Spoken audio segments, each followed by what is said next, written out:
ગુજરાતમાં હાલ કડકડતી ઠંડીનો માહોલ જોવા મળી રહ્યો છે, પરંતુ હાલમાં દરેક ગુજરાતીઓના મનમાં એક જ પ્રશ્ન ઉઠી રહ્યો છે કે શું ગુજરાતમાં માવઠું પડશે કે કેમ, અને જો પડશે તો કયા કયા વિસ્તારોમાં પડશે। અને ખેડૂતોમાં પણ એક ચિંતાનો માહોલ દેખાઈ રહ્યો છે, કારણ કે રવિ પાકનું વાવેતર જે છે તે હાલમાં કરવામાં આવી રહ્યું છે, તો શું માવઠું પડવાથી તેના ઉપર અસર થશે કે કેમ તે પણ ખૂબ મોટો પ્રશ્ન બની ગયો છે। જેમાં હવામાન નિષ્ણાંત પરેશ ગોસ્વામી દ્વારા છેલ્લા એક મહિનાથી સતત આગાહી કરવામાં આવી રહી છે કે 22 ડિસેમ્બર બાદ એટલે કે ડિસેમ્બરના છેલ્લા સપ્તાહમાં માવઠું પડવાની શક્યતા છે, એટલે કે આગાહી કરવામાં આવી છે। તો હવે તેમની પાસેથી જાણી લઈએ કે હાલમાં ડિસેમ્બરનો છેલ્લો સપ્તાહ ચાલી રહ્યો છે, તો હવે ગુજરાતમાં કયા કયા વિસ્તારોમાં માવઠું પડી શકે છે।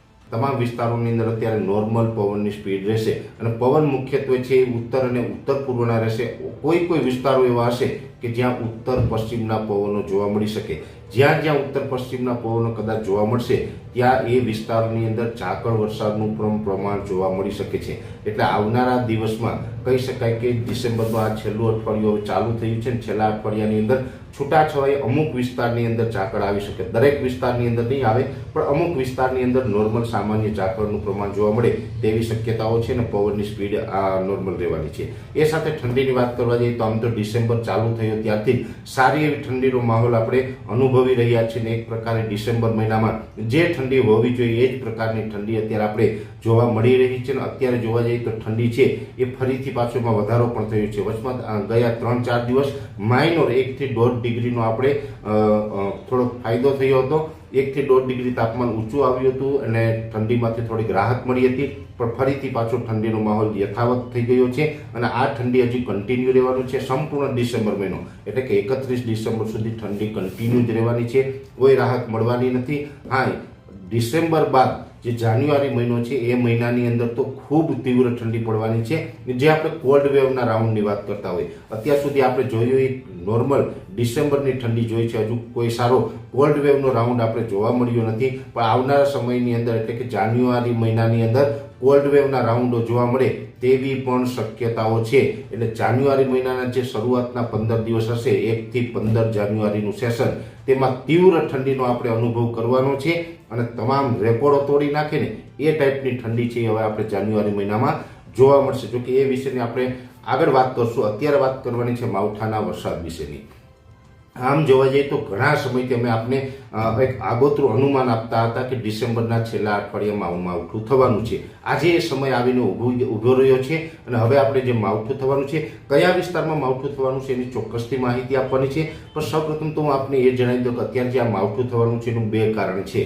બે કારણની અંદર એક તો જે આપણે દક્ષિણ ભારતો ઉપર અત્યારે જે વરસાદી સિસ્ટમો પસાર થઈ રહી છે, ત્યાં ઈશાનનું ચોમાસું ચાલુ છે, ત્યાં અત્યારે બંગાળની ખાડીમાંથી એક મજબૂત વરસાદી સિસ્ટમ બની અને ધીમે ધીમે ઉત્તર પશ્ચિમ તરફ આગળ વધી રહી છે। એટલે લગભગ આવનારા 24 કલાકની અંદર એટલે કે 25 તારીખે સાંજ સુધીમાં, આવતીકાલે 24 તારીખ અથવા તો 25 તારીખે સાંજ સુધીમાં એ વરસાદી સિસ્ટમ છે એ આંધ્રપ્રદેશ અને તમિલનાડુના ભાગોને કવર કરી અને ઉત્તર પશ્ચિમ તરફ ગતિ કરવા માટે આગળ નીકળી જશે। અત્યારે એ સિસ્ટમ છે હજુ પણ બંગાળની ખાડી તરફ છે, જમીન ઉપર આવી નથી, પણ આવનારા 24 થી 36 કલાકમાં જમીન ઉપર પણ આવી જશે અને આંધ્રપ્રદેશ અને તમિલનાડુના ભાગો ઉપર થઈ અને ધીમે ધીમે આગળ વધશે। એ સાથે અત્યારે ઉત્તર ભારતમાંથી જે WD એટલે કે વેસ્ટર્ન ડિસ્ટર્બન્સ પસાર થઈ રહ્યા છે એની પણ એક અસર છે, જેને કારણે ગુજરાત સુધી મજબૂત ભેજ પહોંચી રહ્યો છે। આ તમામ પરિબળોને કારણે રાજસ્થાનના મધ્ય ઉત્તર ભાગો ઉપર એક સાયક્લોનિક સર્ક્યુલેશન બની રહ્યું છે અને આ સાયક્લોનિક સર્ક્યુલેશન પર લગભગ આવનારા 24 થી 36 કલાકની અંદર તૈયાર થઈ જશે અને આ તમામ પરિબળોને કારણે રાજ્યની અંદર વરસાદની શક્યતાઓ છે, જ્યાં ગુજરાતના મોટા ભાગના વિસ્તારોને આવરી લેશે અને રાજ્યની અંદર એક માવઠાનો વરસાદ પડે તેવી શક્યતાઓ છે। જોકે આપણું કમનસીબ કહેવાય કે શિયાળે માવઠું થાય, આ માવઠાને કારણે ખેડૂતોને અનેક પ્રકારની નુકસાની જઈ શકે છે। પહેલા તો આપણે એ સમજી લઈએ કે કયા વિસ્તારોમાં માવઠું થવાની શક્યતાઓ છે। પહેલા તો જે દક્ષિણ ગુજરાતના અમુક ભાગો, મધ્યપ્રદેશ બોર્ડર લાગુ વિસ્તારો અને ઉત્તર ગુજરાતના ભાગોની અંદર માવઠાની શક્યતા વધારે છે ને ત્યાં થોડીક તીવ્રતા પણ વધારે રહી શકે છે। તીવ્રતા વધારે એટલે આમાં કોઈ 1.5 ઇંચ કે 3 ઇંચ જેવા વરસાદો ન થાય, પણ જે માવઠામાં તો આપણે કહી શકાય કે 5 ઇંચ કે અડધો ઇંચ થઈએ ને તો પણ આપણે ઘણું બધું નુકસાન થતું હોય છે। એ જ પ્રકારના વરસાદોથી થવાના છે, જે ઉત્તર ગુજરાતના 4 જિલ્લા છે, સાબરકાંઠા, બનાસકાંઠા, પાટણ અને મહેસાણા, ચારેય જિલ્લાની અંદર માવઠાના ઝાપટા પડે તેવી શક્યતાઓ છે. ખાસ કરીને મધ્યપ્રદેશ અને જે પાકિસ્તાન બોર્ડર લાગુ વિસ્તારો છે તેમાં માવઠાની તીવ્રતા થોડીક વધારે જોવા મળશે. વાવ, થરાદ હોય, દિયોદર જેવા વિસ્તારો છે, ધાનેરા, થાવર, નેનાવા જેવા વિસ્તારો છે, એ વિસ્તારોની અંદર તીવ્ર માવઠું થઈ શકે છે.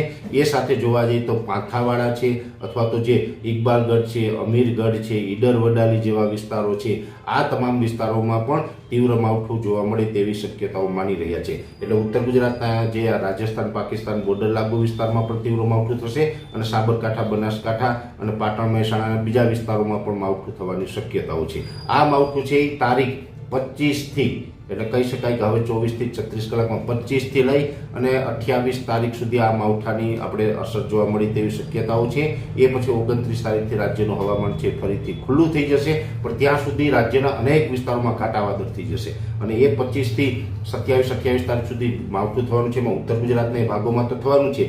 એ સાથોસાથ અરવલ્લી, મહીસાગર, દાહોદ, ગોધરા અને છોટાઉદેપુર, આ 5 જિલ્લા છે જેને આપણે મધ્યપ્રદેશ બોર્ડર લાગુ વિસ્તારો કહીએ છીએ. એમાં અરવલ્લી તો રાજસ્થાન તરફ પણ આવે, મધ્યપ્રદેશ તરફ પણ એને ગણી શકાય. એટલે અરવલ્લી, મહીસાગર, છોટાઉદેપુર અને દાહોદ, ગોધરા, 5 જિલ્લામાં પણ તીવ્ર માવઠું થાય તેવી શક્યતાઓ છે. અને માવઠું થશે એટલે રાજ્યના જે આપણે જિલ્લાઓ જણાવીએ, જિલ્લાઓમાં સાર્વત્રિક ન થાય, પણ એમાં પણ અનેક ગામોની અંદર થાય, અનેક ગામોની અંદર ન થાય, પણ એમાં પણ માવઠાની શક્યતાઓ છે. એ સાથે દક્ષિણ ગુજરાતમાં પણ વલસાડ હોય, નવસારી હોય અથવા તો ડાંગ જેવા વિસ્તારો છે, તાપી જેવા વિસ્તારો છે, આ તમામ વિસ્તારોની અંદર પણ હળવાથી સામાન્ય માવઠું થાય તેવી શક્યતાઓ છે. એટલે દક્ષિણ ગુજરાત, મધ્ય ગુજરાતના અમુક ભાગો અને ઉત્તર ગુજરાતના ભાગો, એમાં ખાસ કરીને મધ્ય ગુજરાતમાં પણ અમદાવાદ, ગાંધીનગર, કપડવંદર અને આણંદ, નડિયાદ જેવા વિસ્તારની અંદર અતિ ઘાટા વાદળ અને કોઈ જગ્યાએ હળવા સામાન્ય છાંટછૂટ થાય તેવી શક્યતાઓ માનીને ચાલવાનું છે.